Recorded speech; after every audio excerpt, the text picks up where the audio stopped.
Alguém pode pensar que palavras como lei e ordem não se aplicavam às civilizações antigas, principalmente aos nórdicos, mas diferente do que é pensado, a maioria desses povos tinham um sistema jurídico complexo e sofisticado para a época. Olá, viajantes da história! No vídeo de hoje vamos te contar sobre quais foram os castigos que os vikings usavam em seu tempo. Tá curioso para saber mais? Então já deixa o seu super like e sem mais demora, vamos ao vídeo!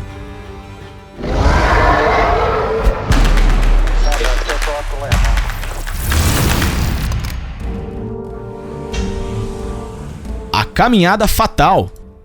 Nos tempos modernos, os humanos têm distinções bem definidas no que diz respeito ao ato de matar, como homicídio premeditado, homicídio doloso e homicídio culposo.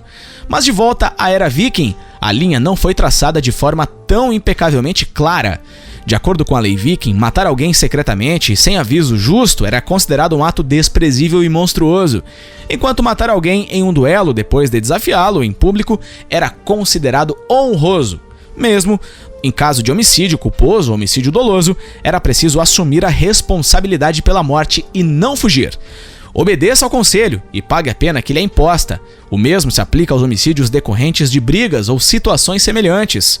No entanto, se alguém fosse pego matando alguém durante o sono, de surpresa ou sem aviso justo, as chances eram altas de que ele fosse convidado a fazer a caminhada fatal.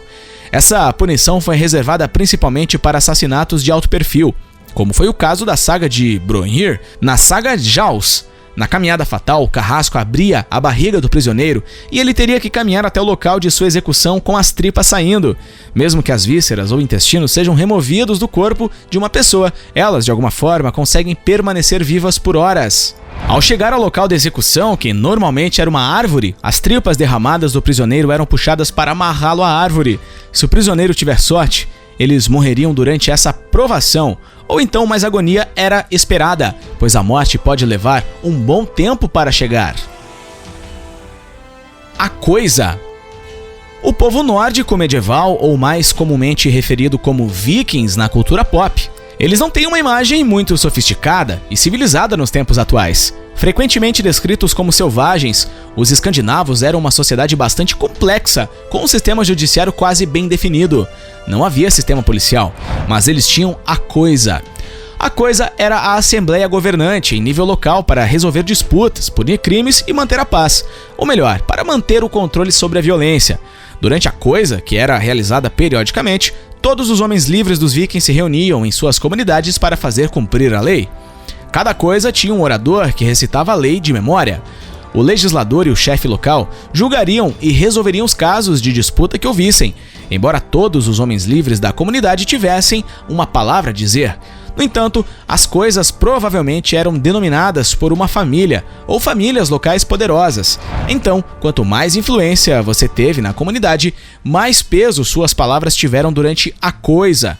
Além disso, a coisa liderada pelo rei se chamaria Althing. Agora, antes de falar sobre como uma coisa funcionava, é importante entender que na era viking, assumir a responsabilidade pelas próprias ações era considerado supremo. Se alguém fizesse algo errado, eles teriam que admitir o fato. Apenas um poderia se defender na coisa, que era a forma honrada na sociedade nórdica. Essa foi a razão pela qual o roubo foi considerado um crime mais hediondo do que, digamos, assassinato, que é considerado uma das maiores violações da lei nos tempos modernos. Em seus costumes, o roubo era considerado uma ofensa desonrosa com intenções traiçoeiras e ostensivas, enquanto matar alguém, abertamente, era uma coisa honrosa. Infelizmente, como os vikings consideravam qualquer forma de escrita, exceto runas inadequada, seus registros de conduta social e política são baseados em sagas. A literatura oral é baseada em eventos que foram transmitidos de geração em geração, portanto, talvez pense nessas punições como uma pitada de ceticismo. Não havia um código uniforme para a pena capital entre os vikings. Às vezes, as coisas funcionavam como a população queria, e os próprios moradores erguiam a força para o culpado ou simplesmente cortavam sua cabeça. As execuções na lei nórdica eram usadas nos casos mais raros, mas o enforcamento era mais comum do que a decapitação, que era considerada um meio de execução para escravos, mas eram mais diretrizes do que leis. Essas eram maneiras rápidas de matar o culpado, mas também eram consideradas as maneiras mais vergonhosas de morte. As coisas eram assim por causa da crença nórdica sobre Valhalla, e como os vikings sempre deveriam morrer em uma batalha com uma arma na mão para obter um local de honra na mesa de Odin, na vida após a morte. Um ladrão nunca conseguiria ver Valhalla, e muito provavelmente acabaria em Niflheim, o reino do mal e da morte governado por Hel. No entanto, se a coisa decidisse punir o ladrão de outra maneira, alguém poderia experimentar o Niflheim enquanto estivesse vivo, apresentando a carne pendurada. A carne pendurada. Como mencionado na saga Hafkels de Freysgoda, a carne pendurada pode ser considerada como sendo a maior plausibilidade como um ato físico de vingança. Com certeza, você, o público, mesmo sendo vegano, deve ter visitado um açougue em sua vida, ou pelo menos visto o interior pela janela passando. Agora você pode imaginar por que essa punição era chamada de carne pendurada.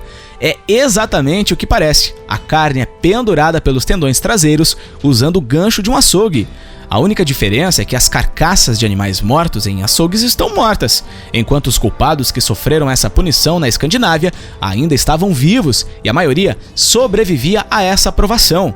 Em vez de amarrar os tornozelos com uma corda, os administradores da punição usavam suas facas para fazer buracos nos calcanhares da vítima, atrás de seus tendões para passar a corda e em seguida puxá-la sobre uma viga para amarrá-la. Após a duração da punição, o culpado seria cortado e declarado um fora da lei pela coisa. Todas as suas propriedades seriam confiscadas e divididas na comunidade. A águia de sangue. Mesmo que as punições mencionadas nesse vídeo tenham sido usadas pelos vikings nos casos mais raros, eles tinham uma punição especial reservada para o caso mais raro dos mais raros, a águia de sangue. O exemplo mais conhecido de execução da águia sangrenta está relacionado ao famoso rei viking Ragnar Lodbrok. Depois que Ragnar foi capturado e morto pelo rei Aella da Úmbria do Norte, Inglaterra, seus filhos invadiram a Úmbria do Norte em busca de vingança. Depois da queda da Úmbria do Norte, o filho de Ragnar, Ivar, o Desossado, condenou Aella ao terrível destino da águia de sangue. Hoje, estudiosos modernos debatem como os vikings realizavam esse ritual de tortura, e alguns nem mesmo querem acreditar que o método horrível do ritual era mesmo usado. Mas seja ficção ou realidade, o ritual da águia de sangue foi um destino que você nem esperaria para seus inimigos. As mãos e as pernas da vítima foram estranguladas para evitar fuga ou movimentos bruscos. A pessoa em busca da vingança apunhalava a vítima com um machado pelo cóccix e subia em direção à caixa torácica, separando meticulosamente cada costela da espinha dorsal. A vítima ficaria com seus órgãos internos à mostra. O processo era realizado certificando-se de que a vítima permanecesse viva para suportar a dor.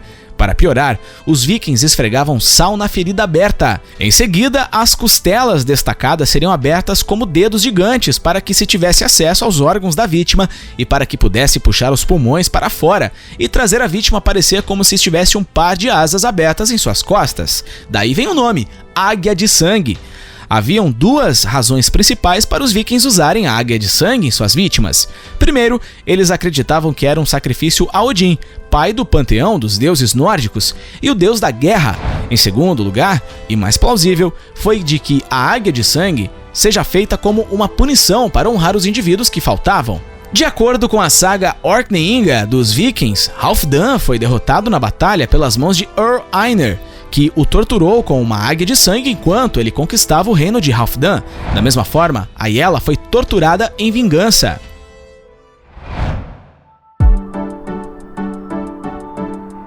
Então, deixamos você com a pergunta: você acha que a águia de sangue e outros castigos vikings foram obras de ficção ou detalhes têm pouco de verdade por trás deles? Deixe nos comentários e não sai do vídeo sem deixar o seu super like, ajuda muito o canal. Um forte abraço e até o próximo vídeo. Tchau!